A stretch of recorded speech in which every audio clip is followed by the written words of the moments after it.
Ted Lasso Season 3 Episode 8. I think this is a really solid episode and there is a lot to unpack, from Keeley to Nate to Ted, Jamie, Colin, all sorts. Much of which makes me think of shame and acceptance, or not being accepted. First though, this is Ted's time to be with his son Henry, and it's really cool seeing lots of scenes where Henry is doing something in the background, helping Will with the kits, doing keepy uppies with the squad, eating food with Coach Beard, and at the same time, Ted is in the foreground, away from him, his mind fixated on whether or not Michelle is getting married. Watching this, you can't help thinking, never mind Michelle, be with your son Ted, it's what Rebecca even advises, and Ted does reach that conclusion by the end of this episode, but we can also understand why it's difficult for him. His ex-wife, who he didn't want to lose, broke up with him, and 2 years later got with the exact couples therapist that was meant to help them process their difficulties. Of course, it's a big thing on his mind. Doubly so because he's in a completely different country and it feels like Jake is taking his place as father figure in Henry's life. I think this is as much about that as it is about Michelle. The first thing we ever learn about Dr. Jacob is that Ted felt their therapy sessions with him were things being engineered, Jake and Michelle teaming up to make everything seem like Ted's fault. An idea that could be completely subjective and wrong, we don't know, but right or wrong, if that is how Ted felt the therapy was, no doubt he'd have the same fear about Henry being made to gang up against him too. It's all fear Ted isn't managing the best, so much so it leads him down the route of wanting to hire a private investigator. That's not ideal. But one of the things I do love about this show is that you get to see characters struggling with these problems, but instead of escalating it to some massive dramatic level of tension like all characters do in most TV, here we see them largely manage their difficulties. Ted is still uncomfortable about a possible engagement. He even checks Michelle's hand for a ring. So yeah, it's still uncomfortable for him. He can't easily just accept Michelle and Jake, but he realises he can't let his concerns affect his relationship to Henry, and mostly it doesn't. The conclusion he reaches comes from seeing Henry reject Jake's offer of a fist bump.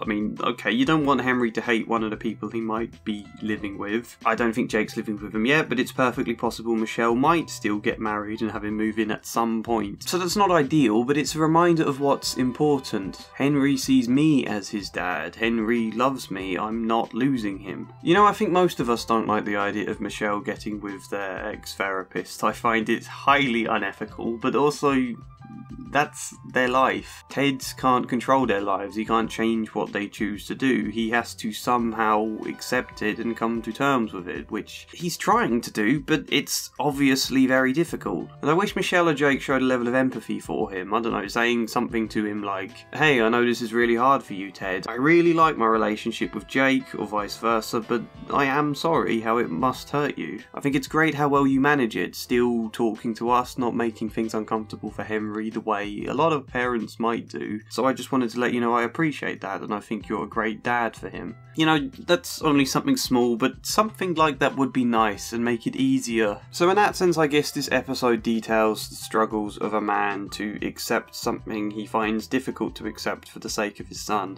But there's also obviously a lot of stuff that goes on in this episode, so we're going to slap the intro in now and then discuss all of that.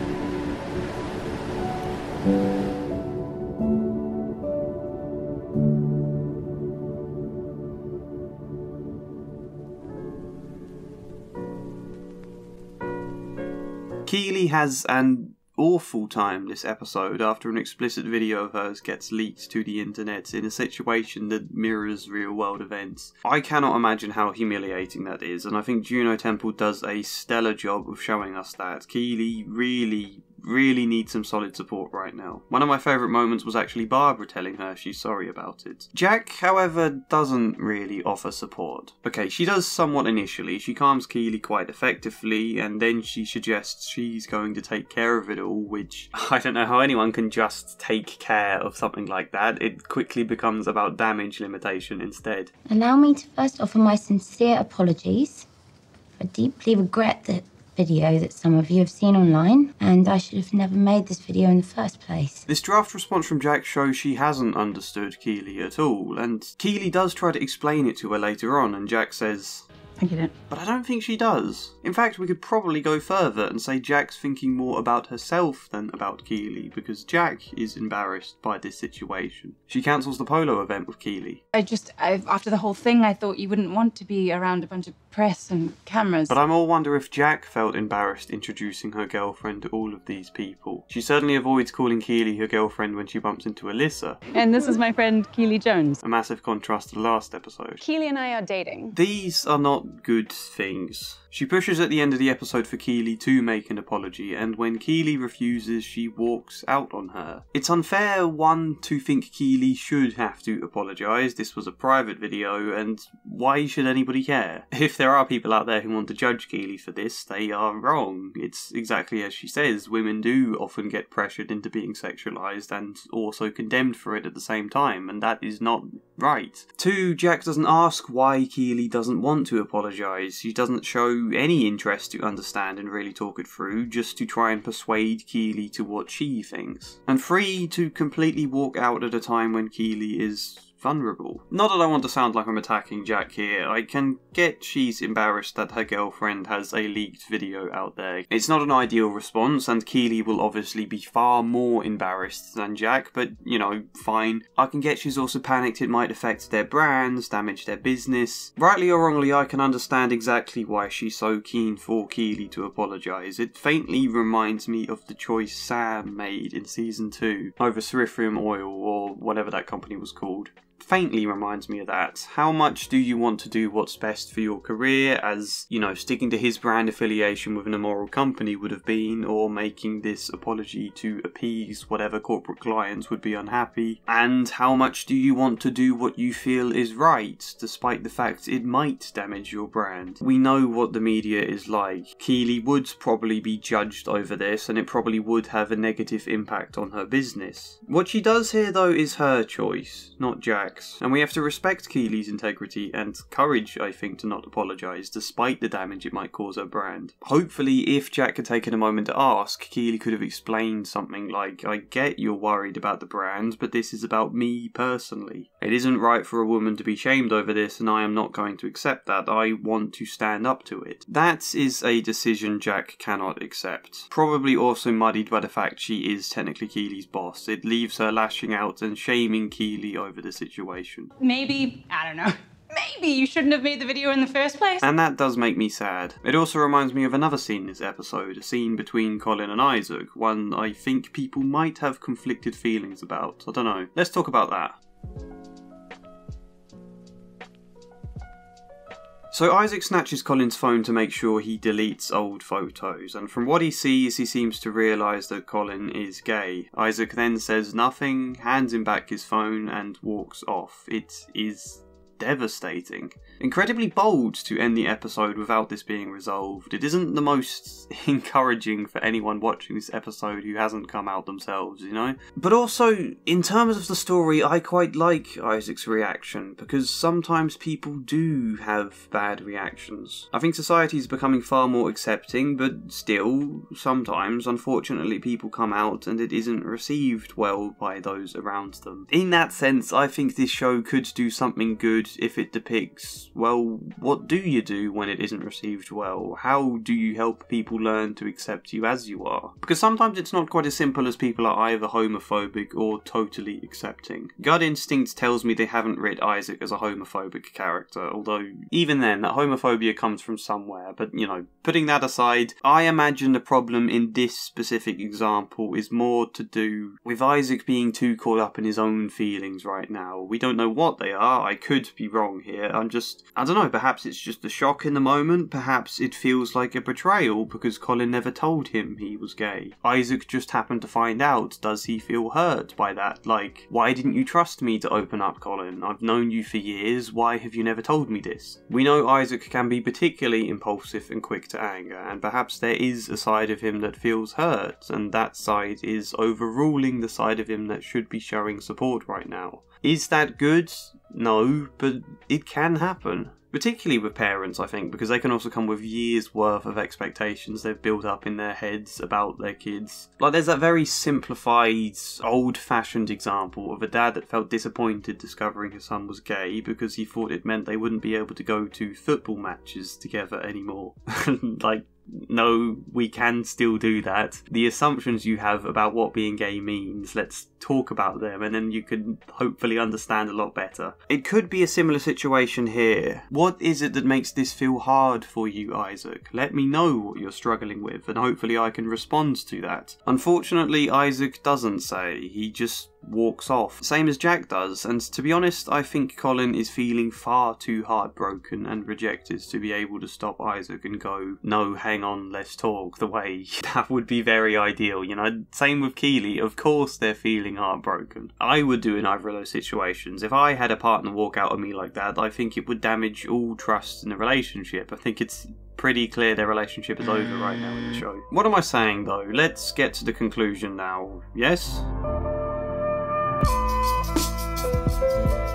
Jack came into their relationship with massively intense passion, all of this love bombing, and while she seemed to accept when Keeley asked her to tone it down, the first time there's been a real difference of opinion. When Keeley wouldn't do something Jack really wanted her to do, she couldn't accept it, nor even truly talk about it. There are times in any relationship where you have disagreements and differences of opinion with your partner over things, but yeah, here it proves unacceptable. All of her passion just evaporates. It makes me think of that James Acaster quote I've used before. What if every relationship you've ever been in is just somebody slowly figuring out they didn't like you as much as they hoped they would? You know, that's a joke from a stand-up show, but ideally every relationship involves adjusting what they hoped in order to accept who you truly are. That's plus the side of you both that are still developing and growing as well. That's when a relationship works best, I think. You might lose some of that intense magic passion over time, some of it, but hopefully feeling accepted for all of your dull imperfectness makes you love them far deeper than you ever loved the romantic hopes. I think that makes sense. Like, we see Nate showering and using the toilet in his neighbour's flat for fear of what Jade would think if she heard him, only for her to then charge straight into the ensuite and pee within earshot. That's quite a simple example, but as someone who does have a toilet very much in the middle of my bedroom, I respect that. Nate is still understandably nervous that Jade won't like how imperfect and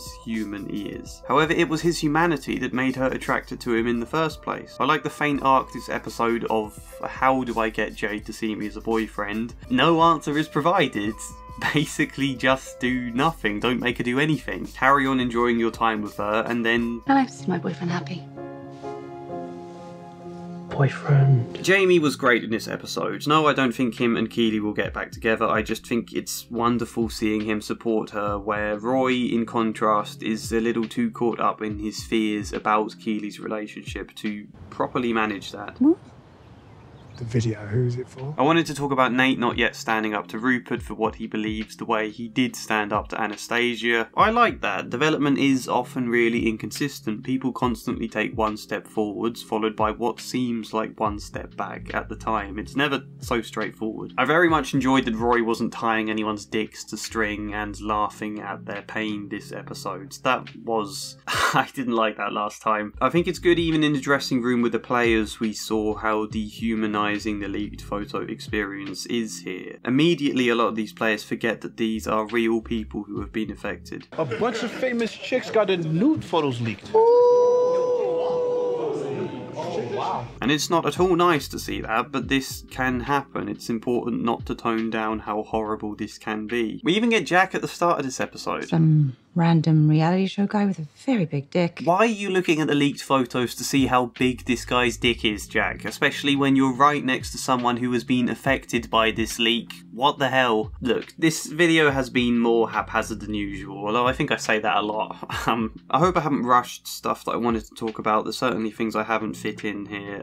Sometimes we don't quite get the acceptance we deserve, and it can leave us feeling massively unfairly shamed. I think Colin and Keeley alike would be justified in feeling incredibly hurt or angry at Isaac and Jack. They may not even want to see them again, but the trouble is they kind of have to. Colin and Isaac are still teammates, Jack is still Keeley's boss, and it probably leaves them with the unfair burden of having to resolve some of this. And that is really tough. I hope any of you out there in similar boats are managing okay. I'm very keen to see how the show resolves this next episode, so we'll probably talk about it more then. In the meantime, let me know what I have missed or got wrong or didn't discuss enough. Like the video if you liked it, subscribe, maybe even support me on Patreon, but otherwise, hopefully see you next time. And as ever, a special thank you goes to Luke Core, Treat Trucaber, Michael Gallagher, In Squares, Flying Spider, Arwin, Devin, Soup in Boots, Samara Salsi, Joshua C. Follier and Chad Bramwell. Thank you.